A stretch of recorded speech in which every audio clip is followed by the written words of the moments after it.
มาพอกันอยู่เดินสวนพี่น้องเนาะยามมื้อเช้าสิพากันมาย่อตูบขึ้นแท่นไอ้วางพานเนาะวางเฮาทานเฮาเทไว้พอดีบอกเล่มามื้อนี้ก็เลยสิหาเพิ่นเลยพี่น้องย่อตูบน้อยเฮาแล้วก็สิได้มามุงเนาะมุงแล้วก็ปูแป้นแล้วก็แล้วพี่น้องเนาะเหลือแต่ซอกขั้นตอนนี้เท่านั้นเนาะทานเฮาปูแล้วเรียบร้อยเลยพอดีงานพอทะเลิศก็สิได้จบงานแล้วก็จะรับตังค์เลยแล้วก็สิพากันไปเฮ็ดอย่างอื่นบัดนี้พี่น้องแล้วคันแล้วตูบนี่ก็คือโอเคเนาะพอเธอแล้วก็บ่ได้แหลกหนักในลังแล้ว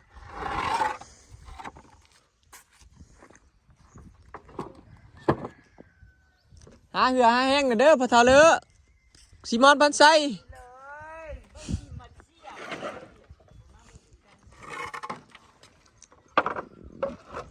หลายคนว่าคือบ่ใส่เล็กเพิ่นเนาะคือบ่ใส่เล็กใส่ตะข่ายซานจังเทเพิ่นเนาะพอเธอเลอะเราเทนาเติบเนาะก็เลยบ่ใส่ก็ได้เนาะพ่อเฒ่าคันเอาเทบ่นาน่ะมันแตกแม่นพร้อม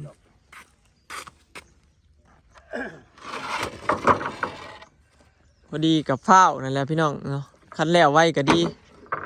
เพราะว่าสิได้มามีบ่อนนั่งเล่นนะบ่อนนั่งเล่นบ่อนนั่งพักสินะพอมีบ่อนลี่แดดสินะเวลาเขามาสวนนั่งเล่น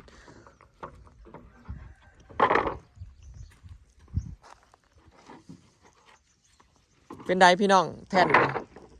ความกว้างพอดีบ่บอยให้มันกว้างกว่าตูประมาณเกือบเมตรนี่แหละข้างละเกือบเมตรเนาะแต่ความยาวไปนี่เนี่ยพอดีพูนหาไอเสือพี่น้องกับอันเมทัลมาลาคัมบอลพูนแบกม้วนผ่าไปแล้วว้าย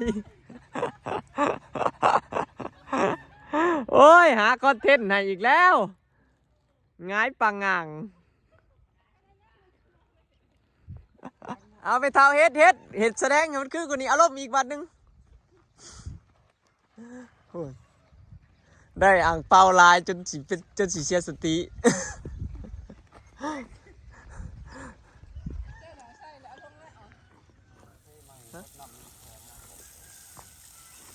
ดีใจพี่น้องเนาะตู่พาสิแล้วสักทีเนาะหลังจากที่เห็ดมาเฮงขั้นแม่นนั่นแล้วแต่เฮงแล้วขั้นบ่ถาดินนะพี่น้องถาดินเขามาทมให้บ่ได้ซ้ำทมเอาเองบัดเห็ดเองเลยซะเนี่ยตอนแรกมันอยากลุบๆเลยดินเขากับบ่มาพี่น้องยามนี้เดี๋ยวถ่าเบิ่งพี่น้องมันสิออกมาเป็นแบบใดสิบัดมาตั้งใส่แท่นเนาะว่าสีงามบ่พี่น้องว่าโอเคบ่พี่น้องเขาตั้งอยู่นี่พี่น้องเนาะร้อยบอกว่าให้หันหน้าขึ้นไปพูดเลยเนาะหันหน้าขึ้นไปทางพูดหันหน้าไปจอบซ่อมไม่เท่ามาล่าอ๋อ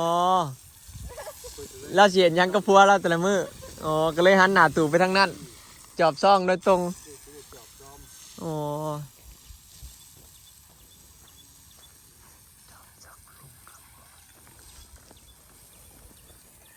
สาวร้อยว่าอยากจอบซ่อมลุงคำบอลนะก็เลยปินหน้าไปหาเมทัลมาล่าพี่น้องสรุปตูบนะคือหันหน้าตูบไปหาเมทัลมาล่าพี่น้องเอาไว้จอบซ่อมแล้วเอาพอได้คอนเทนต์กับพัวแล้ว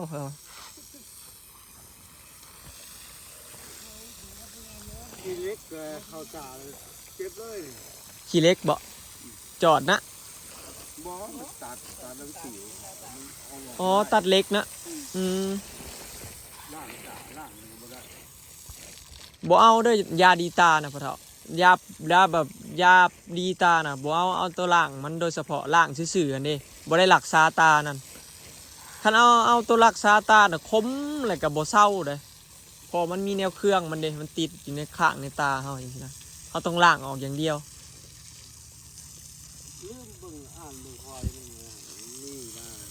พอมีแง่ส่วนร้ายนะเขามีแต่เอาหมักเอายาดีตาปัวตานะมาให้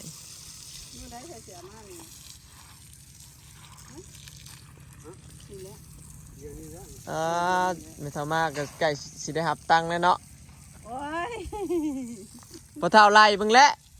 เอาเท่าไรนะค่าสร้างนะยังบ่ฮู้บ่ท่าแล้วก่อนบ่ เอาสักนิดนึงละบ่ร้ายดอก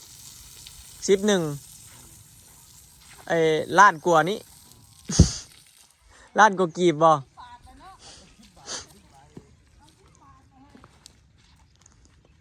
11ก็แสดงว่า11 บาทเนาะ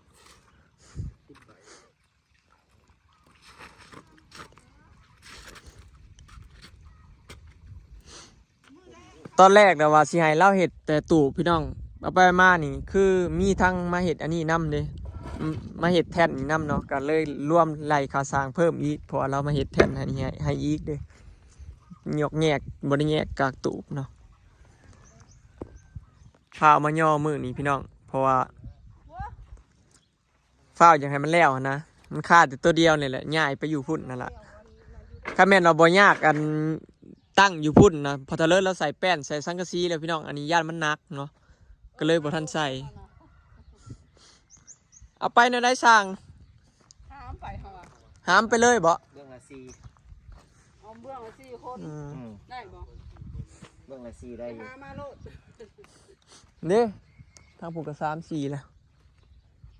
แห้งเอวอ่อนได้ดีนะมื้อนี้นะ อ๋อเฮ็ดสวงไว้มื้อนี้ขึ้นอยู่ว่า เอายกมือลูกยกมือลูกคนเดียวนะข้างนึงนะ โตกวน ย่องดูไอ้เสือ โอ้บ่ต่อเตาล้มบ่ต่อเตาล้ม เป็นไดเบาบ่พอเท่า น้องขึ้นอยู่ทาง หาเหือหาแห้งกันเด้อมื้อนี้ พอละสิ พี่น้อง ข้างละสิบ่ได้บ่ บ่เสาละ2คนฮะ จะยกย้ายตา ไป ต้องเล่เนี่ยบ่ปากเขาว่ามันให้ลูก เพื่อนบ่นักเนาะคนนักถามเบิ่งเด้อพี่น้องให้ไปว่าญาติพี่น้องเท่าไหร่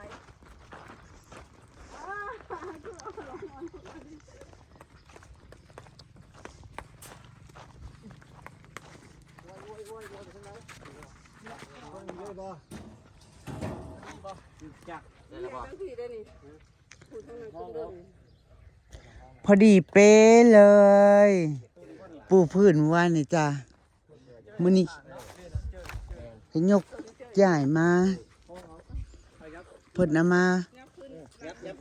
เพิ่นเอามาใกล้กับอันคลองน้ำเพิ่นพี่น้องคลองแสนแสบเพิ่นพายางก็ได้มาแต่ว่าท่านปู่เนาะแต่ว่าคลองบ่ออ่อยนะสิตื่นกว่าของอำลาเครื่องต่อเครื่องพุ่นแหละ ตุ๊ตะหลังอันเนี้ยตุ๊ตะหลังซื้อ เพิ่นขยับเพิ่นสิยกตูบมาไก่ข้องใส่ไก่ใส่เป็ดใส่หมาเพิ่น ไม่ได้บัดนี้ซึ่งแล้ว นี่เป็น เอ้าไม่เด้อจนแป้นมันห้องอ่ะ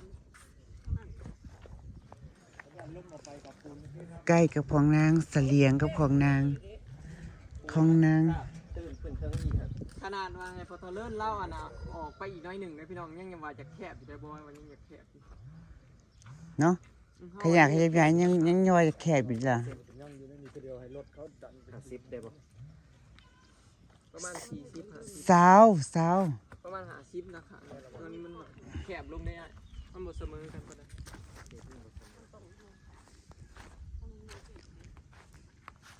ใส่เยอะนะ นี่แหละนางกะวายจะเขตอัน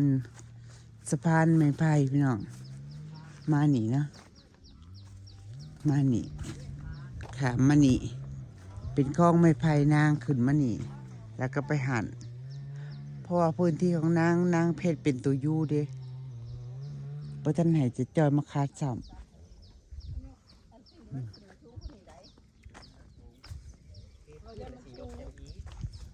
บอพอไม้คือบ่ใส่กับบ่ใส่นะใส่ย่ามันเกลือแล้วเนาะ แต่อันนี้ก็จะเป็นดอกกระเจียวป้ากระเจียวเพิ่นนี่พี่น้องท่านข้างล่างก็จะเป็นบ้านเยายแหล่ต่อมายายลี โดยประมาณ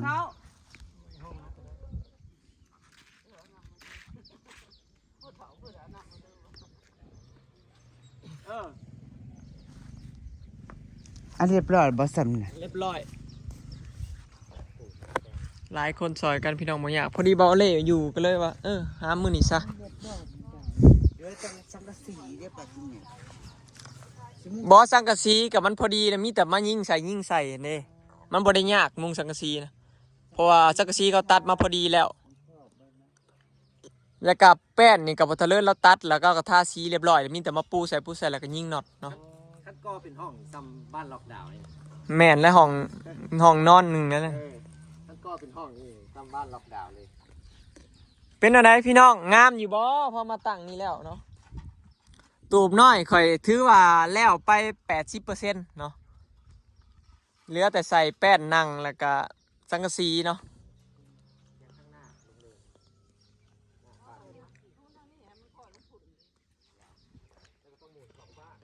พอดีอันข้างนี่ก็เป็น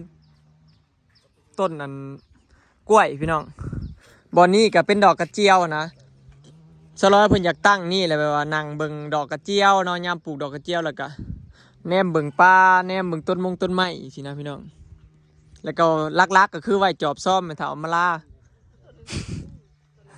ไว้จอบซ่อมพ่อเฒ่าคำบอนเฮ็ดหยังอยู่ เป็นตัวนั้นอีกน้อยนึงเอาแผ่นหนึ่งลงเลยเป็นตัวนี้อีก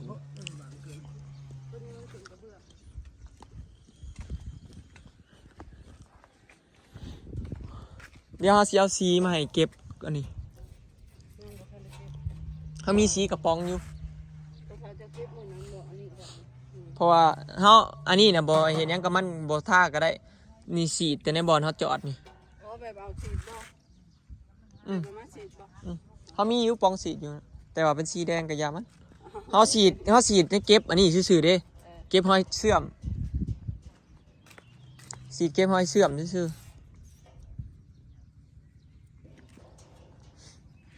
อันนี้ก็ไม้ละแนงบอกไม้ละแนงสีแอมอันนี้ได้พี่น้องนี่ขึ้นไปเนาะอันนี้ก็สิเป็นไม้แท้เนาะมาเห็ดบอลหนังแป้นไม้ส่วนค้ามันก็ใส่เล็กเฟดพี่น้องตอนแรกก็ให้พอทะเลินแล้วเห็ดตีนมันหายก็คือบางเถื่อบได้เทพื้นนะก็เลยให้เราเห็ดไว้แล้วก็บได้ใส่เนาะเอาขึ้นมาใส่อันนี้แล้วบได้ใส่พอเทพื้นปูนล่ะตะกี้ว่าสิจับน็อตแต่ว่าเขาเทพื้นปูนนะเบิ้งความหนาพี่น้องเทพื้นปูน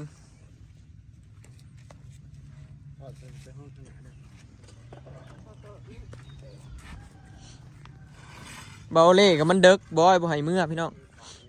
มันเด็กอันตรายเลยบ่ให้เมื่อฮะ มันให้เมื่อบ่กล้าเมื่อดอกพี่น้องเลยบ่กล้าเมื่อย่างมันคือกัน ทานบ่เดี๋ยวนึง เลือกไปกันย่าง กินตุ๊ดจีนกันเมื่อคืนนี่ม่วนขนาดพี่น้อง เอาไปส่งบ่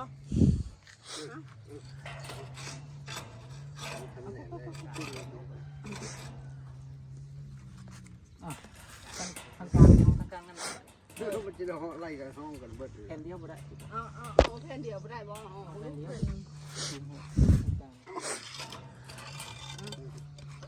เสียบเบิดแบบนี้ มันก็ยังเล็บอยู่ตัวกลางมัน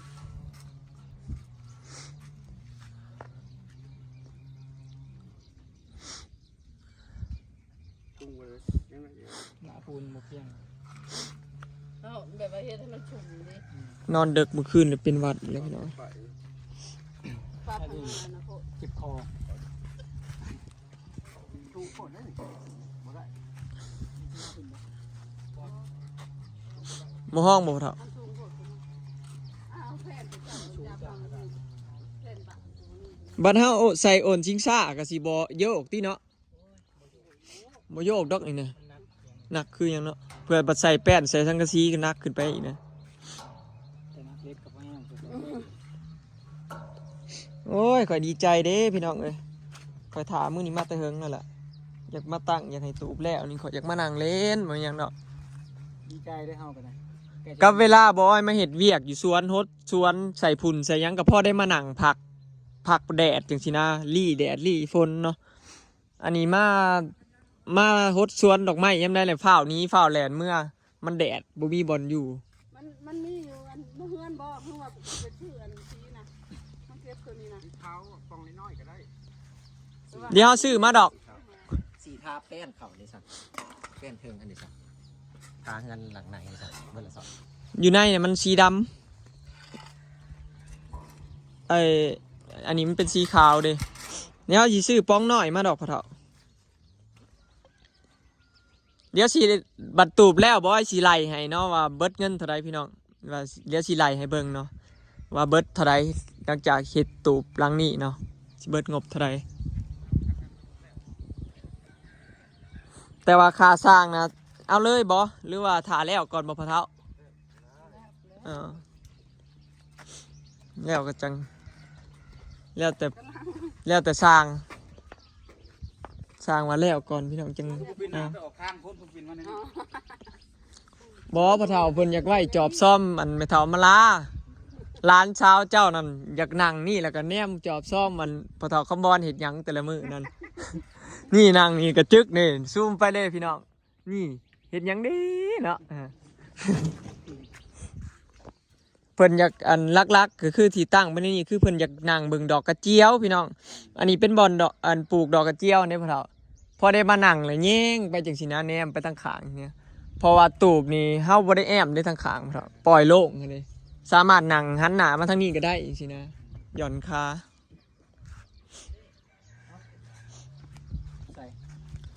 ที่จริงก็บ่อยว่าบ่ได้อยากเฮ็ดใหญ่ปานนี้ดอกพี่น้องแต่ว่า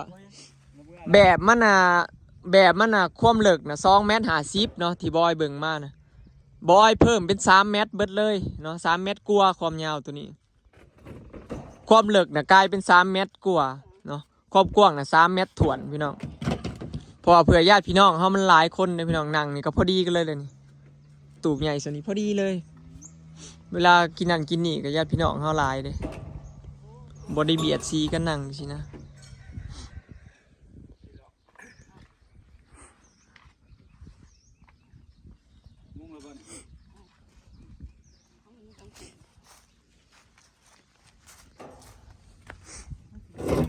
อันนี้สังกะสีพี่น้องซื้อมาแต่ปักซองเนาะตอนแรกเขาว่าสิคูนพอเฒ่าแต่ว่ามันค่านี่เด้คัดทมผัดยังบ่ทันกลนออกค่ะนี่ คนจะกระสอบใบเดือนปลูกไหมผมมันคูณ หวานนี่ดอกกระเจียวยังวันนี้มีเวลามาคุดเอาอันหัวมันสั่งมันปลูกง่ายเนาะพอเฒ่าดอกกระเจียวเนาะใช่เมื่อวานเน็ตแม่นมันเป็นอันต่ำเลยหนึ่ง สังกะสีเนี่ยขอยเอาสีเทาพี่น้องสังกะสีเพราะมันตัดกับสีขาวพอดีไม่เพื่อนพอเฒ่ามันมีสีเทาเข้มกับสีเทาจางนี่เอ็นเคนะของเฮานะเอาอันสีจางสีเข้มแล้วมันเห็นดูขึ้นได้เฮือนมันลังหน่อยนะคันเฮือนใหญ่คือพอเฒ่าสร้างนะแม่นอยู่สีเข้มงาม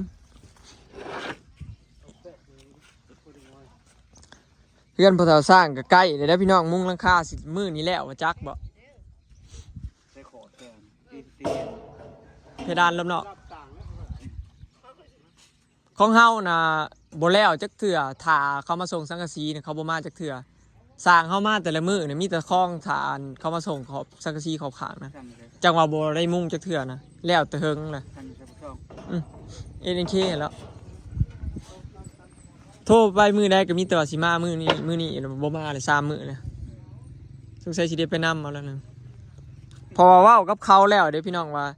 อยากได้อันนี้แหละมาส่งบ่คันบ่มาส่งก็บ่เอาจังซี่นะเขาก็บอกได้สิมาส่งจังซี่นะแต่เขาก็บอกมื้อนั้นมื้อนี้อยู่เขาเราบ่มาส่งก็บอกเขาก็เนาะเงินก็จ่ายเรียบร้อยเลยพี่น้องเป็นนักจ่ายเงินก่อนนี่ปะเนาะ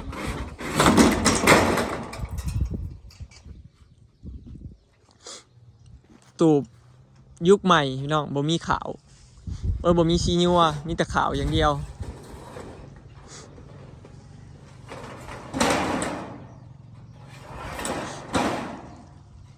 เอาสิได้นั่งเลยเฮ้ยเล่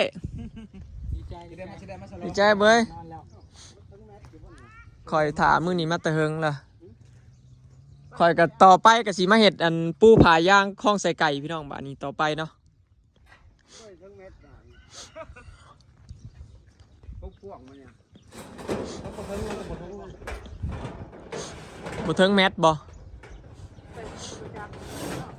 มันก็จะคิดชิปหานะแม่นบ่แม่นแบบแผ่นใหญ่ครับ เอาคือว่าแนวนั้นบ้านนี้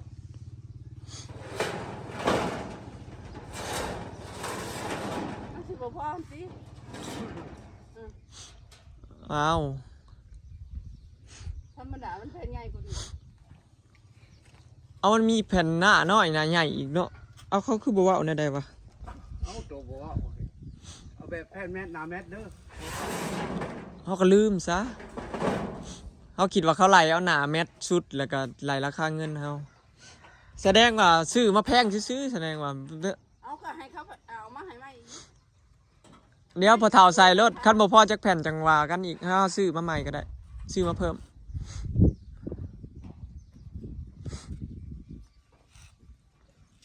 ธรรมดามันใหญ่กว่านี้ สรุปสังกะสีกับบ่พอบัดนี้พี่น้องเอ้ยสิได้ซื้ออีกแล้ว ก็คนละแมทมันพอดีแมทนะได้แมท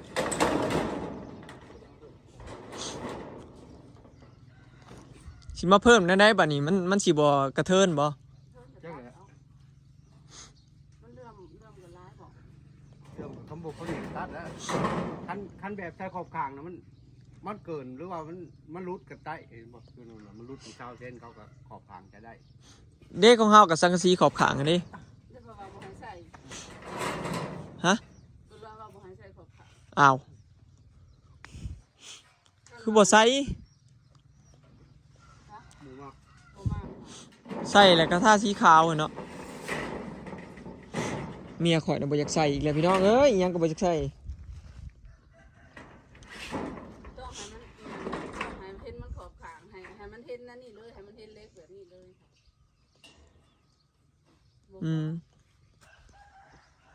มันบ่ขี้ร้ายบ่มาต่อตัด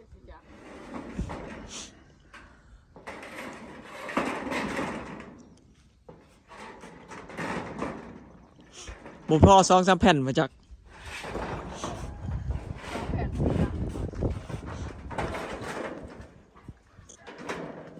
เฮาสั่งจักแผ่นก็บ่เท่าจื้อ4แผ่นเนาะ แค่ละเม็ดนะ ขั้นเจ็ดสิบห้ามันต้องสั่งเพิ่มมันสิขาด2แผ่นบ่ กระลับแมทบ่มี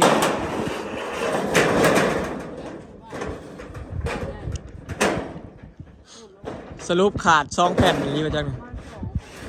หรือว่าแค่ป่าย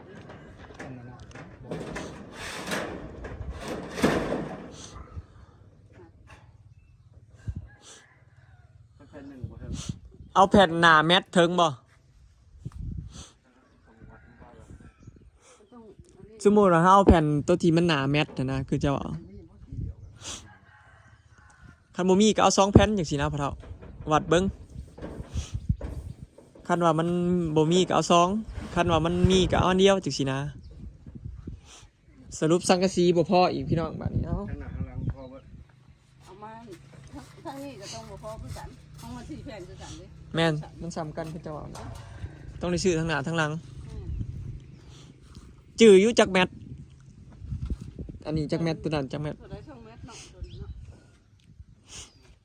2แมทถ่วนบ่ จังหวะ บ่จัก วัดไม้ซะโอ้ยสรุปบ่พอซ้ำพี่น้องเอ้ยเนาะคลิปนี้ก็สิขอเก็บภาพบรรยากาศไว้ซ้ำนี้เด้อเนาะพี่น้องสงสัยสิได้ไปซื้อสังกะสีมาเพิ่มอีกแล้วตูบข่อยกว่าสิแล้วกับบ่แล้วจักสิได้ซื้ออีหยังตื่มอีกพี่น้องเดี๋ยวรอติดตามมึงเนาะคลิปนี้ก็สิจบไว้ซ้ำนี้เด้อเนาะพี่น้องขอบใจ FC ผู้สู่ทุกคนที่ติดตามแล้วก็เป็นกำลังใจให้ตลอดมาเนาะแล้วก็ขอบใจหลายๆเด้อทุกคนที่มาซอยย่อมื้อนี้เนาะไปแล้วสบายดี